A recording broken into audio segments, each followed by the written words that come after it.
Hello साथीहरु, नमस्कार। स्वागत छ तपाईहरुलाई आजको मेरो मिनी ब्लगमा।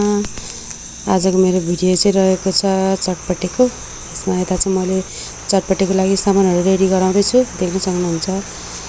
मैले चाहिँ आलु र केराउ पनि उसानिसके अनि त्यसपछि मसला रेडी गरिसके। यहाँ चाहिँ सबै प्याज, टमाटर, धनिया, बन्दा खुर्सानी सबै काटकुट गरेर राखेको छु। यो चाहिँ बदाम भयो, यो चाहिँ आलु र केराउ है, अघि बोइल गरेको थिएँ नि त, त्यही हो। अनि त्यसपछि यता चाहिँ अघि भुटेको मसलालाई चाहिँ मैले चाहिँ धुलो बनाएर पेस्ट बनाएर के भन्छ पेस्ट नै हो, मसला जे होस् रेडी बनाएर राखेको छु। अनि यसमा चाहिँ चाउचाउ छ, भुजा छ, दालमोट सबै छ है।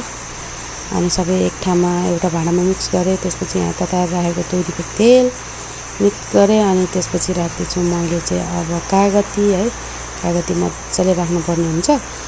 अनि त्यसपछि गिलो सस, यो चाहिँ गिलो चटपट बनाएको थिएँ मलाई चाहिँ, त्यो मैले चाहिँ हाम्रो चाहिँ गिलो चटपट चाहिँ एकदमै मनपर्छ साथीभाइहरू, धुलोवाला भन्दाखेरि पनि। अनि चटपटी चाहिँ रेडी भयो, देख्न सक्नुहुन्छ। म चाहिँ प्लेटमा सर्भ गर्दैछु आफ्नो लागि भनेर है।